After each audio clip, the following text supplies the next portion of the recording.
नमस्कार, माउन्टेन समाचारमा स्वागत छ। म सचिता बुढाथोकी। नमस्कार, म खुशबु दास। सुरुमा अहिलेसम्मका मुख्य समाचार।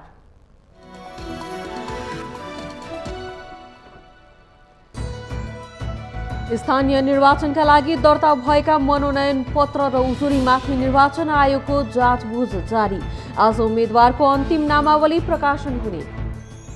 सार्वजनिक मञ्चमा घोषपेच चलिरहने एमाले अध्यक्ष केपी शर्मा ओली र कांग्रेस महामन्त्री गगन थापा बीच फेरि पनि जुवारे। आपसी आरोप प्रत्यारोप, नेता दुवैबीच जुङ्गाको लडाई बन्दै। जेठ 1 गतेदेखि शनिबार र आइतबार हप्तामा 2 दिन सार्वजनिक बिदा दिने सरकारको निर्णय। परीक्षणको रूपमा बिहान 9:30 देखि साँझ 5:30 बजेसम्म कार्यालय समय। बागी उम्मेदवार फिर्ता गराउने सत्तारूढ गठबन्धनको निर्णय। सीट बाँडफाँड विपरीत गठबन्धनभित्रका दलको तर्फबाट दर्ता भएको उम्मेदवार फिर्ता लिने सहमति। 9 महिनामा करिब 52 अर्ब रुपैयाँ बराबरको आयात भएका विभिन्न 10वटा वस्तु ल्याउन बन्देज। केही सवारी साधन र मोबाइल लगायत विलासी वस्तु असार मसान्तसम्म नभित्रिने। संयुक्त राष्ट्र संघका महासचिव एन्टोनियो गुटेरेस युक्रेनमा।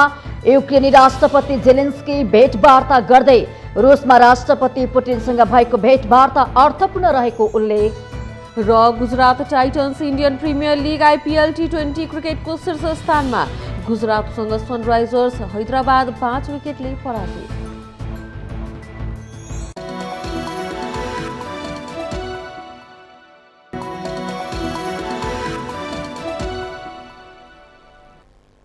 अब समाचार विस्तारमा। निर्वाचन आयोगले वैशाख 30 गते हुने स्थानीय तह निर्वाचनको लागि दर्ता भएको निर्वाचन मनोनयन पत्र र उजुरीमाथि जाँचबुझ गरिरहेको छ। बुधबारदेखि जारी मनोनयन पत्र र उजुरीमाथि जाँचबुझ गर्ने काम आज पनि जारी रहने आयोगले जनाएको छ।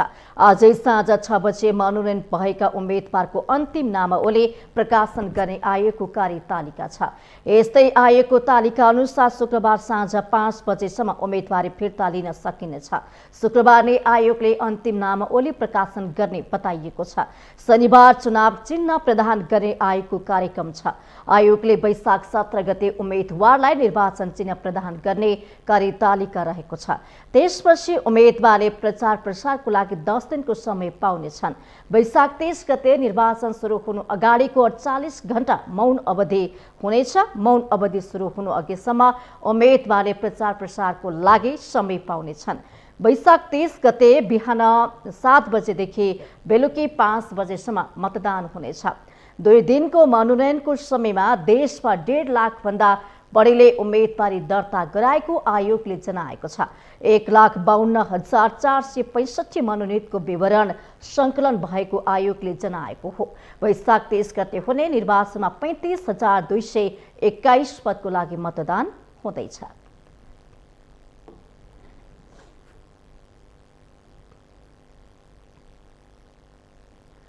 नेपाली राजनीतिमा नेताहरूको भाषा शैली र आरोप प्रत्यारोप सामान्य जस्तै बनेको छ। सार्वजनिक मञ्चमा घोचपेच चलिरहने एमाले अध्यक्ष केपी शर्मा ओली र नेपाली कांग्रेस महामन्त्री गगन थापा बीच फेरि एकपटक जुहारी चलेको छ।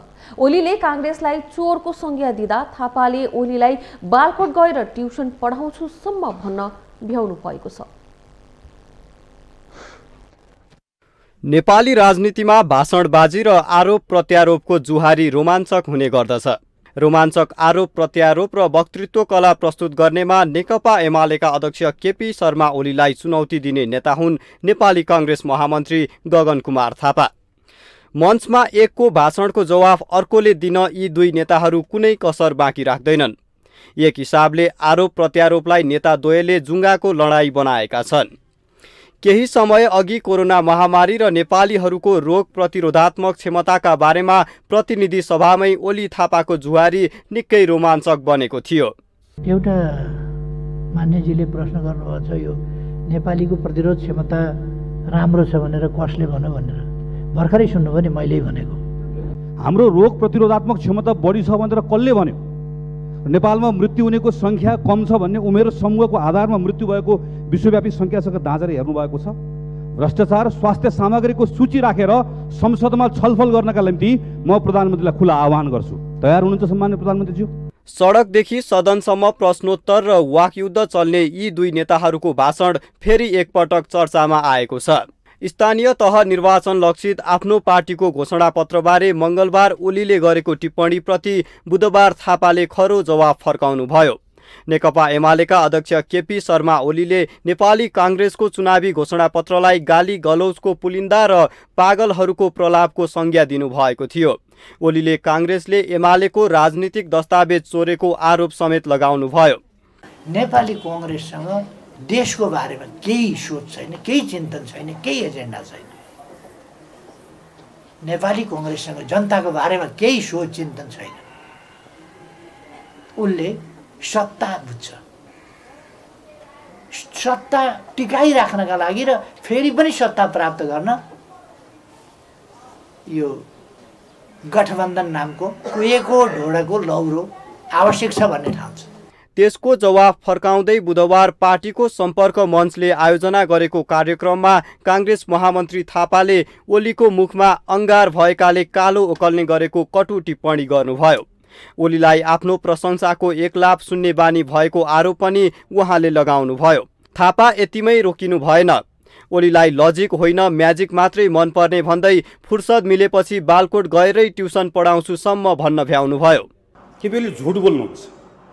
कोही आँट भएको मान्छेले आएर यु आर लायर, तपाईँ झुट बोल्दै हुनुहुन्छ भन्ने भयो भने सनक्क सन्केर पागल भन्नुहुन्छ। पहिला कसलाई भन्नुभएको थियो? सुशीला कार्कीलाई, गोविन्द केसीलाई।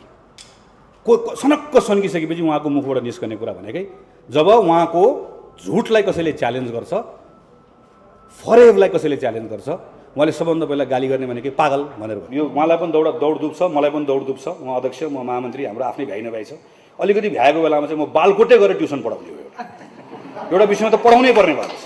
राजनीतिक तर्क र युक्तिमा नभई व्यक्तिगत दुश्मनी साधेको जस्तो देखिने यी दुई नेताहरूको आरोप प्रत्यारोप जनताले चाहेका छैनन्।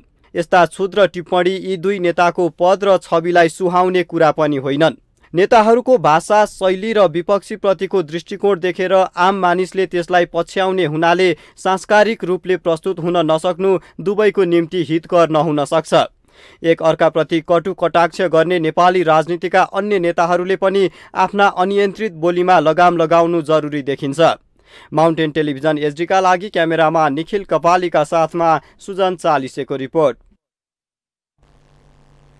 सरकारले आगामी जेठ 1 गतेदेखि शनिबार र आइतबार हप्तामा 2 दिन सार्वजनिक बिदा दिने निर्णय गरेको छ। बुधबार मन्त्री परिषदको निर्णय सुनाउँदै सरकारका प्रवक्ता एवं सञ्चार तथा सूचना प्रविधि मन्त्री ज्ञानेन्द्र बहादुर कार्कीले जेठ 1 गतेदेखि सरकारले शनिबार र आइतबार हप्तामा 2 दिन सार्वजनिक बिदा दिने निर्णय गरेको जानकारी दिनुभएको छ।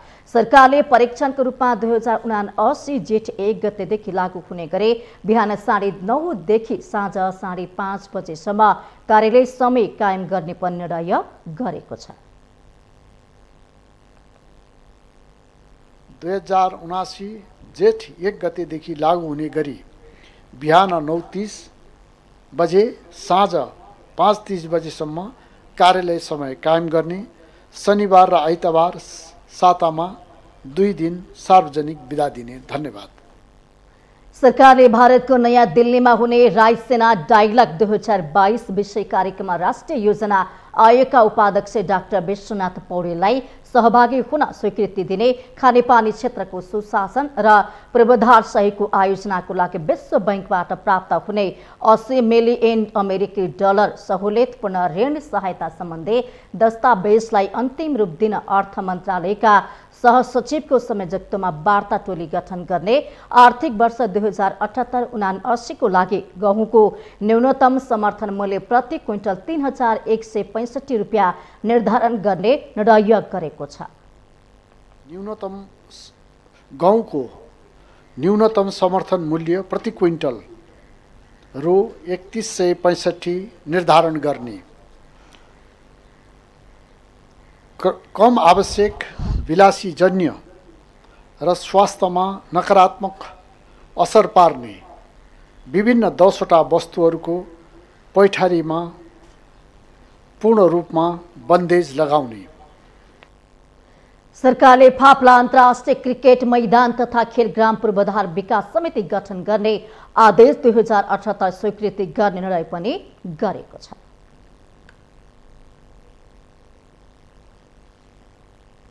सत्तारूढ गठबन्धनका 5 दलका शीर्ष नेता बीच स्थानीय तह निर्वाचनमा गठबन्धनको निर्णय विपरीत दर्ता भएका उम्मेदवारी फिर्ता लिने सहमति भएको छ।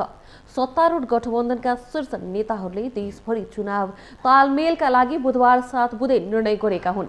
नेपाली कांग्रेस, नेकपा माओवादी केन्द्र, नेकपा एकीकृत समाजवादी, जनता समाजवादी पार्टी र राष्ट्रिय जनमोर्चाका शीर्ष नेताबीच महानगरपालिका, उपमहानगरपालिका र नगरपालिकामा गठबन्धनले गरेको सीट बाँडफाँड विपरीत गठबन्धनभित्रका दलले दलको तर्फबाट दर्ता भएको उम्मेदवारी फिर्ता लिने सहमति भएको हो। प्रधानमन्त्री निवास बालुवाटारमा आज बसेको बैठकपछि शीर्ष नेताहरूले जारी गरेको संयुक्त विज्ञप्तिमा गठबन्धनको सहमति विपरीत दर्ता भएको बागी उम्मेदवारी फिर्ता लिन तल्ला समितिहरूलाई निर्देशन दिएको छ। 30 वैशाखमा हुने स्थानीय तह निर्वाचनको लागि दर्ता गरेको मनोनयन फिर्ता लिने दिनको अघिल्लो दिन बसेको गठबन्धनका शीर्ष नेताको बैठकले गठबन्धनभित्रका कुनै पनि दलले गठबन्धन बाहिरका दलसँग तालमेल नगर्ने र गरेको भए अविलम्ब खारेज गर्ने सहमति पनि भइसकेको छ।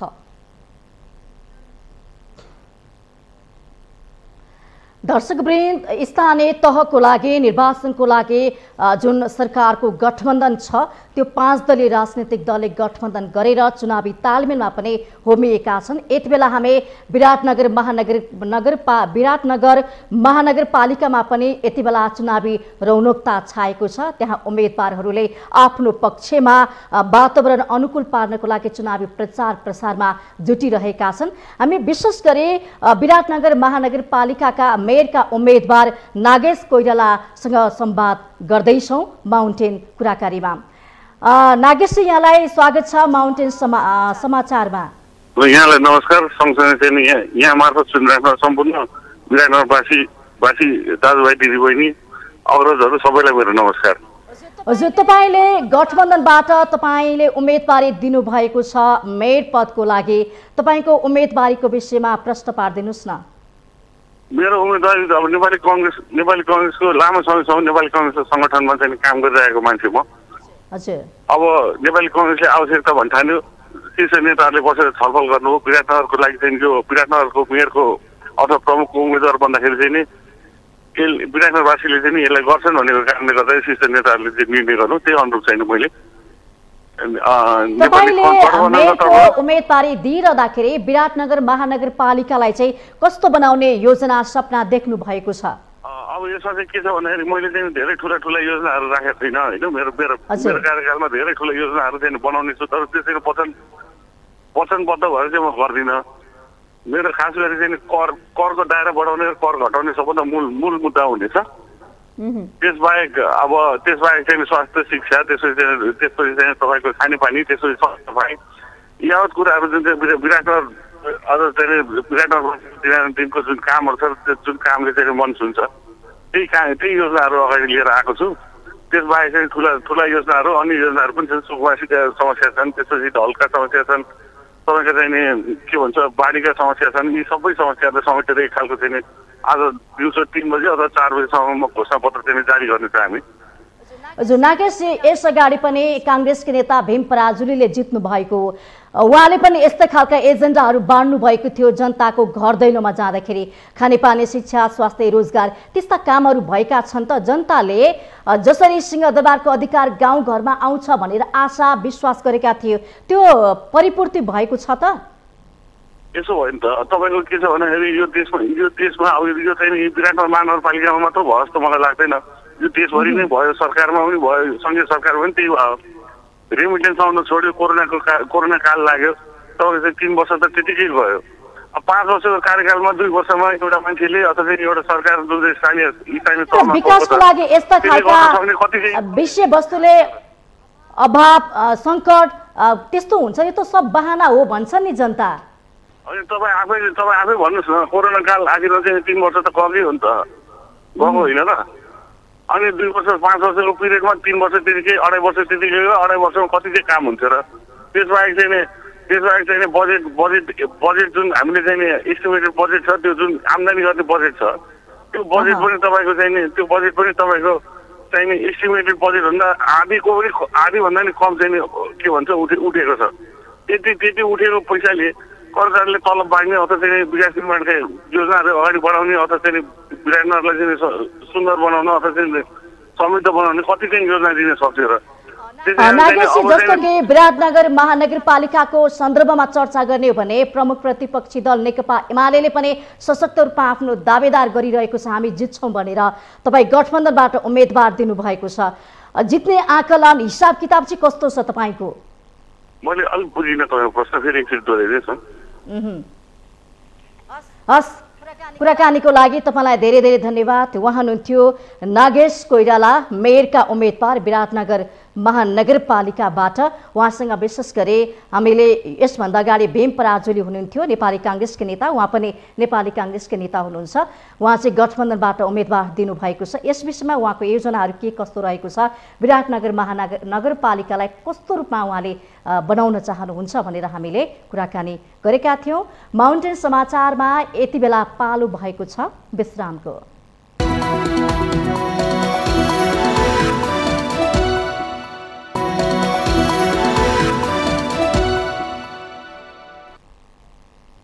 विश्रामपछि स्वागत छ। अब बाँकी समाचार। गृहमन्त्री बालकृष्ण खाडले शेरबहादुर देउवाको कार्यकालमा नेपाली काङ्ग्रेस देशकै ठूलो पार्टी बन्ने दावी गर्नुभएको छ।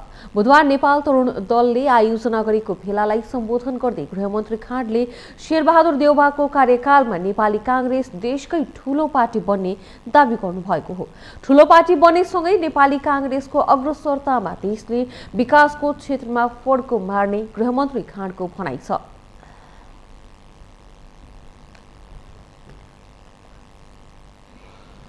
नेपाली काङ्ग्रेस एक ढिक्का भएरै अगाडि बढेको छ र 14औं आदेशमा पनि उहाँ फेरि सभापति निर्वाचित हुनुभएको छ र उहाँको यो दोस्रो कार्यकालमा नेपाली काङ्ग्रेस नेपालको सबैभन्दा ठुलो पार्टी बन्नेछ र नेपाली काङ्ग्रेसको अग्रसरतामा देशले विकासमा फड्को मार्नेछ भन्ने हामीलाई विश्वास छ। गृहमन्त्री खाडले स्थानीय तह निर्वाचनका लागि टिकट दिने क्रममा अनियमितता भए त्यसको अनुसन्धान हुने र कारबाही गरिने प्रतिबद्धता जनाउनुभयो। उहाँले स्थानीय तह निर्वाचनमा कतै त्रुटि र कमजोरी भए त्यसलाई सच्याएर अघि बढ्ने विश्वास पनि व्यक्त गर्नुभयो। उहाँले गठबन्धनलाई नेपाली काङ्ग्रेसको महाधिवेशनले पनि स्वीकारेको भएकाले स्थानीय तहको निर्वाचनमा केन्द्रले गरेको निर्णयलाई स्वीकारेर अघि बढ्न पनि पार्टी कार्यकर्ताहरूलाई निर्देशन दिनुभयो।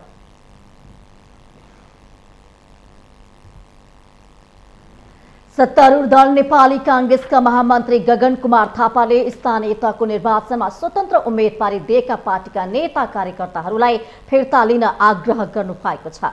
महामन्त्री थापाले निर्वाचनमा उमेको बेला पार्टीको निर्णयको सम्मान गर्दै आफ्नो स्वतन्त्र उम्मेदवारी फिर्ता लिन पार्टीका नेता कार्यकर्तालाई आग्रह गर्नुभएको हो। नेपाली काङ्ग्रेस काठमाडौँ जिल्ला सम्पर्क समन्वय समितिले बुधबार काठमाडौँमा आयोजना गरेको एक कार्यक्रममा उहाँले गठबन्धन गरेर अघि जाने क्रममा भएका कमी कमजोरी बारे पार्टीले निर्वाचनपछि छलफल गर्ने उल्लेख गर्दै निर्वाचनमा उमेको बेला पार्टीको निर्णय विपरीत उम्मेदवारी दिन नमिल्ने बताउनु भएको छ। थुप्रै साथीहरू जसले यो पटक यही भनेर काङ्ग्रेसमा लाग्नु भएको साथी छ। एउटा साथीको गलत निर्णय त्यसको प्रतिक्रियामा हामीले देखाउने आवेग, त्यो आवेगको गर्दै त्यो आवेगको कारणले गर्दा पार्टीको आम साथीहरूलाई पर्न जाने पीडा, यसका बारेमा सचेत भएर यसका बारेमा सतर्क भइदिएर पार्टीको साथीहरू जसले स्वतन्त्र उम्मेदवारी हाल्नु भएको छ, म सब साथीहरूलाई काङ्ग्रेसको महामन्त्रीको यो जिम्मेवारीबाट दुई हात जोडेर उहाँहरू सबलाई विनीत भएर आग्रह गर्न चाहन्छु। महामन्त्री थापाले आफूले पनि चुनावी तालमेलको विषयमा फरक मत राखेको तर पार्टीले गरेको निर्णय कार्यान्वयन गरेर अघि बढेको बताउनु भएको छ। अन्यथा पार्टीमा फेरि फर्केर काम गर्न पाउने अवस्था रहन नसक्ने उहाँले स्मरण गराउनु भएको हो।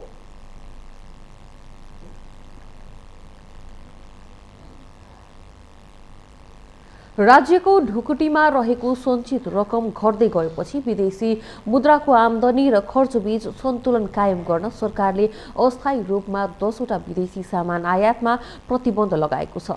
चालु आर्थिक वर्षमा 11 खर्ब 60 अर्बको व्यापार घाटालाई अझै चुलिन नदिन र मुलुकको खस्कदो अर्थतन्त्रलाई कास्न भन्दै सरकारले आयातमा कडाई गरेको हो।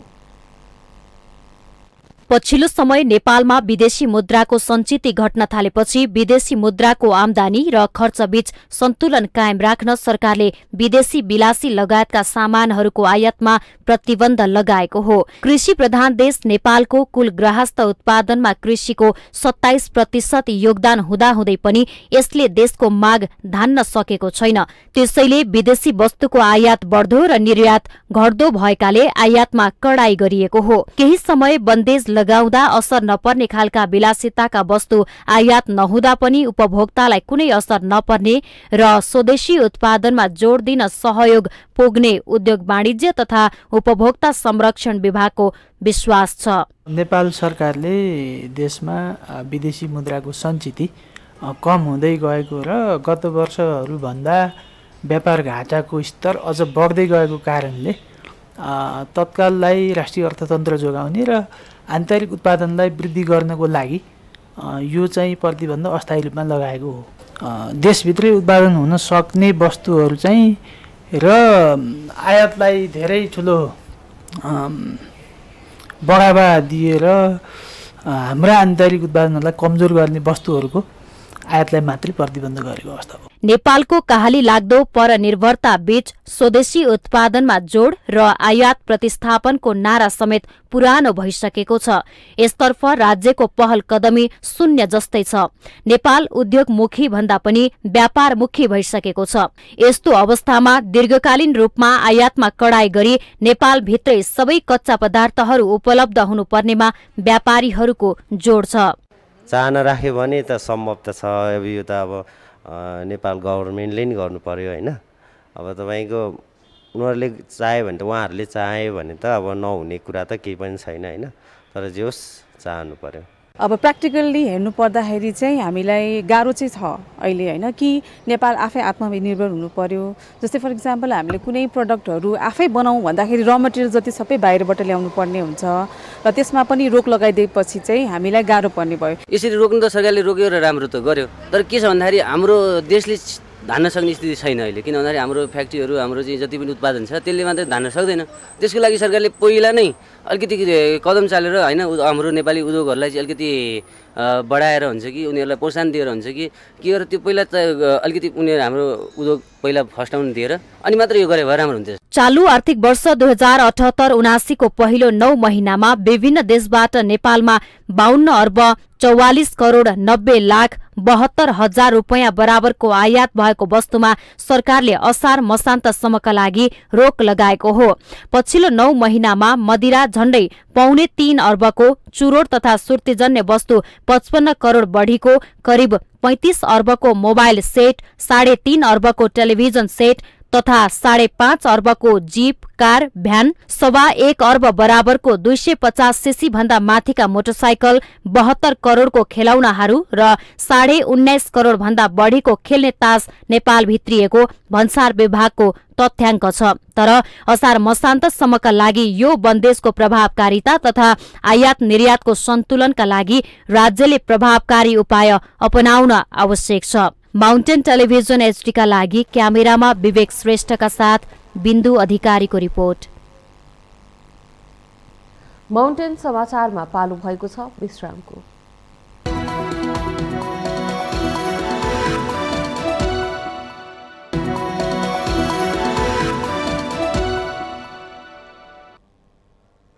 विश्रामपछि स्वागत छ। अब बाँकी समाचार। नेपाल राष्ट्र बैंकका गभर्नर महाप्रसाद अधिकारीले अर्थतन्त्रको बाह्य क्षेत्र केही दबावमा रहेको बताउनु भएको छ। बुधबार नेपाल राष्ट्र बैंकको 67औं वार्षिक उत्सवको अवसरमा आयोजित कार्यक्रममा गभर्नर अधिकारीले पछिल्लो समय अर्थतन्त्रको बाह्य क्षेत्रमा केही दबाव रहेको बताउनु भएको हो। उहाँले राष्ट्र बैंकले बाह्य दबाव कम गरे विदेश विनिमय सञ्चितको समेत दबाव कम गर्न नीतिगत पहल भइरहेको बताउनुभयो।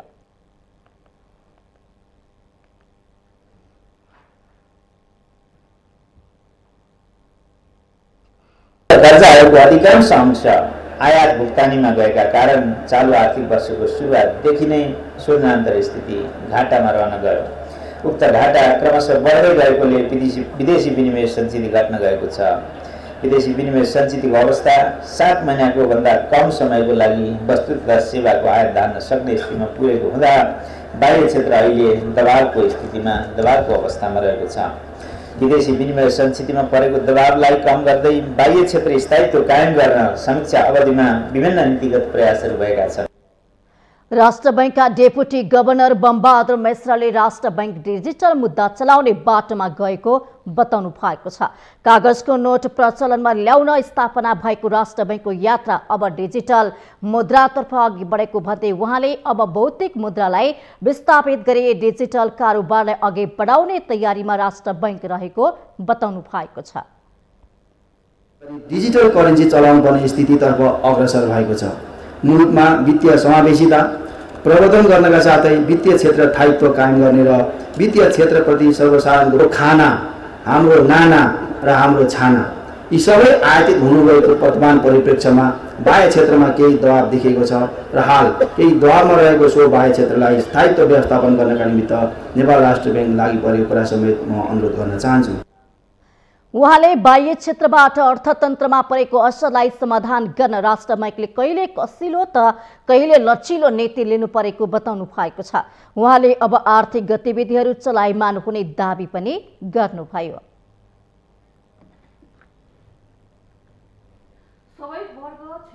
समुदायको हक हितलाई सुनिश्चित गर्दै समानुपातिक समावेशिताका आधारमा अघि बढ्नुपर्नेमा विज्ञहरूले जोड दिएका छन्।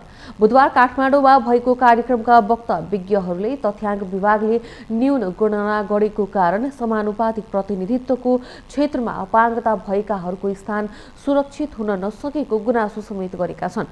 कार्यक्रममा प्रतिवेदन प्रस्तुत गर्दै अध्ययनकर्ता डाक्टर वीरेन्द्रराज पोखरेलले अपाङ्गता भएकाहरूको न्यून गणना हुँदा हरेक क्षेत्रमा प्रतिनिधित्व हुन नसकेको बताउनुभयो। यस्तै राष्ट्रिय अपाङ्ग महासंघका निवर्तमान अध्यक्ष सुदर्शन सुवेदीले केही पालिकाहरूले अहिले अपाङ्गता भएका व्यक्तिहरूको परिचय पत्रलाई डिजिटलाइज गर्ने बारेमा अध्ययन गरिरहेको र यसले सफलता पाए तथ्याङ्क लिन सहज हुने धारणा राख्नुभयो।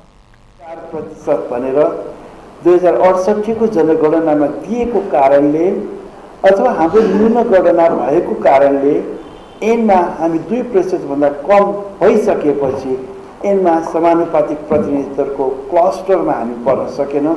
रिसेन्टली सेभ द चिल्ड्रेन को अगुवाईमा सिबिस अनि राष्ट्रिय पञ्जीकरण विभागसँग सहकार्य गरेर अपाङ्गता भएका व्यक्तिहरूको परिचय पत्रलाई कसरी डिजिटलाइज गर्ने भनेर 4वटा पालिकामा चाहिँ पाइलटिङ भएको छ। यदि त्यो सक्सेस भयो भनेदेखि त्यो सरकारले त्यो इन्फर्मेसन चाहिँ अपाङ्गताको तथ्याङ्क लिनलाई कुनै प्रब्लम हुँदैन। यस्ता थुप्रै इनिसिएटिभ भएको छ, त्यसले गर्दा यसलाई कन्टिन्यू प्रोसेस गरौँ।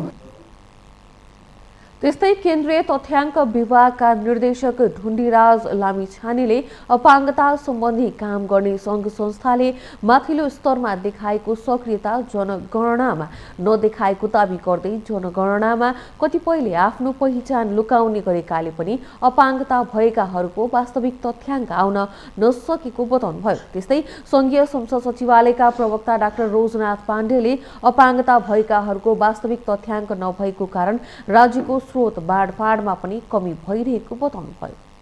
राम्रोसँगले त आफ्नो परिवारमा भएका अपाङ्गताहरू पनि लुकाइदिने एउटा हुन्छ, नदिन चाहने अवस्था पनि रहन्छ एउटा भने। अर्को चाहिँ भनेको के हो भने एउटा देख्न सकिने अपाङ्गता छ भने एउटा नदेखिने अपाङ्गता पनि छ। त्यो हाम्रो सर्वसाधारण नागरिकहरूले बुझ्दैनन्।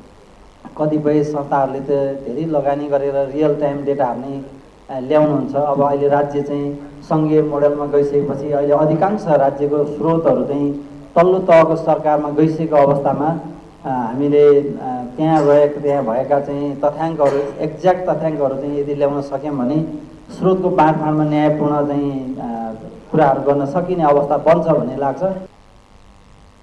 यसैगरी राष्ट्रिय समावेशी आयोगका सदस्य हरिदत्त जोशीले अपाङ्गताहरूको हक हितका लागि बनेका कानुनको अझै कार्यान्वयन हुन नसकेको प्रति चिन्ता व्यक्त गर्नुभयो। प्रतिनिधित्व छ त्यो कमिटीमा, तर त्यो कमिटीको चाहिँ स्टियरिङ कमिटीको बैठकै बस्दैन भनेपछि कहाँ ग्याप छ भनेर चाहिँ हामीले कसरी थाहा पाउनु?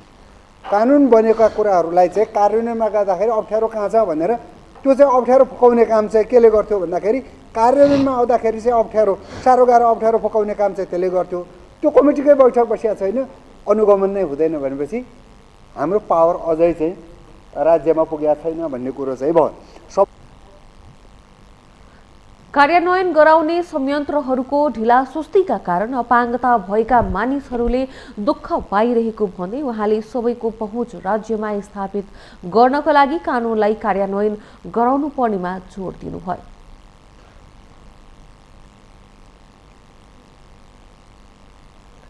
बुधबारबाट औद्योगिक ग्राहकको लागि लोड सेडिङ सुरु भएको छ।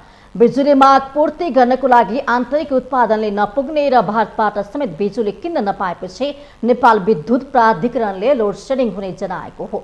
घरायसी र सामुदायिक ग्राहकको लागि भने बिजुली नकाटिने प्राधिकरणले बताएको छ।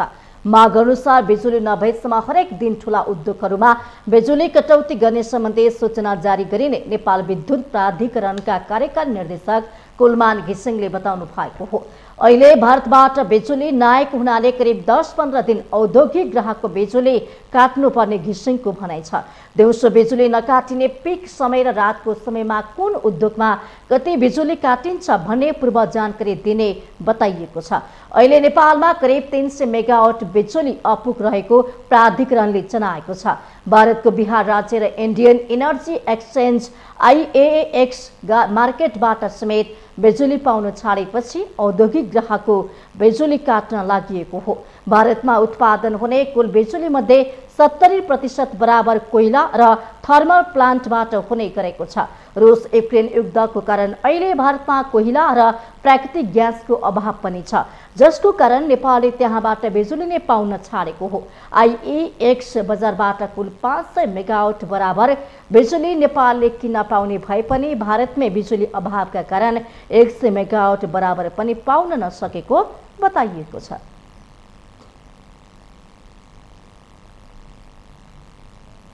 हामीसँग आर्थिक अन्तर्राष्ट्रिय र खेल समाचार बाँकी नै छन्। माउन्टेन समाचारमा पालो भएको छ विश्रामको।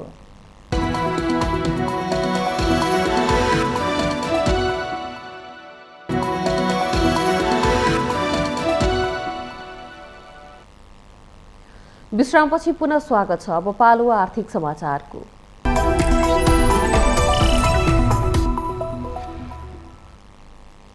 नेपालमा 16,917 हेक्टर जमिनमा चिया खेती गरिएको तथ्याङ्क सार्वजनिक भएको छ।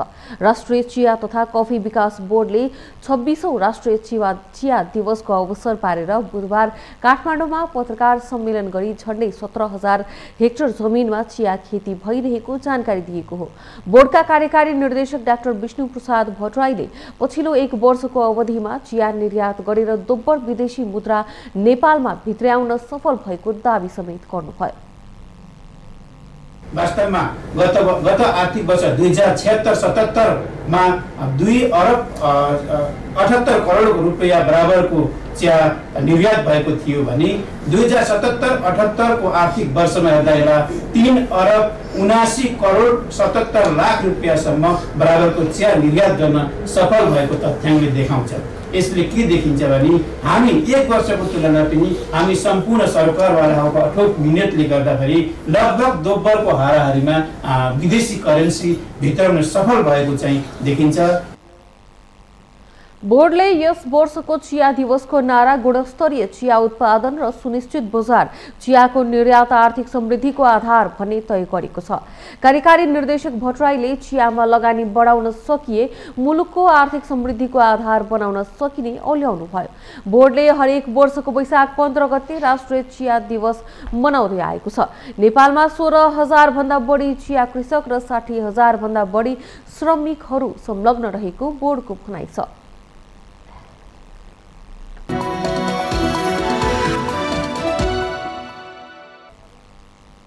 यो सँगै हामी माउन्टेन समाचारको अन्त्यमा आइपुगेका छौं। जाँदा जाँदै मुख्य समाचार पुनः एकपटक।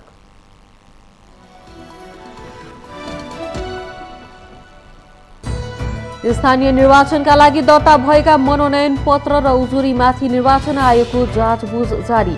आज उम्मेद्वारको अन्तिम नामावली प्रकाशन हुने। सार्वजनिक मञ्चमा घोषपेच चलिरहने एमाले अध्यक्ष केपी शर्मा ओली र कांग्रेस महामन्त्री गगन थापा बीच फेरि पनि जुवारे। आपसी आरोप प्रत्यारोप नेता दुवैबीच जुङ्गाको लडाई बन्दै। जेठ 1 गतेदेखि शनिबार र आइतबार हप्तामा 2 दिन सार्वजनिक बिदा दिने सरकारको निर्णय। परीक्षणको रूपमा बिहान 9:30 देखि साँझ 5:30 बजेसम्म कार्यालय समय। बागी उम्मेदवार फिर्ता गराउने सत्तारूढ गठबन्धनको निर्णय। सीट बाँडफाँड विपरीत गठबन्धनभित्रका दलको तर्फबाट दर्ता भएको उम्मेदवारी फिर्ता लिने सहमति। 9 महिनामा करिब 52 अर्ब रुपैयाँ बराबरको आयात भएका विभिन्न 10वटा वस्तु ल्याउन बन्देज। केही सवारी साधन र मोबाइल लगायत विलासी वस्तु असार मसान्तसम्म नभित्रिने। संयुक्त राष्ट्र संघका महासचिव एन्टोनियो गुटेरेस युक्रेनी राष्ट्रपति जेलेन्स्की भेटवार्ता गर्दै रुसमा राष्ट्रपति पुटिनसँग भएको भेटवार्ता अर्थपूर्ण रहेको उल्लेख। र Gujarat titans Indian premier league IPL T20 क्रिकेटको शीर्ष स्थानमा गुजरातसँग सनराइजर्स हैदराबाद 5 विकेटले पराजित।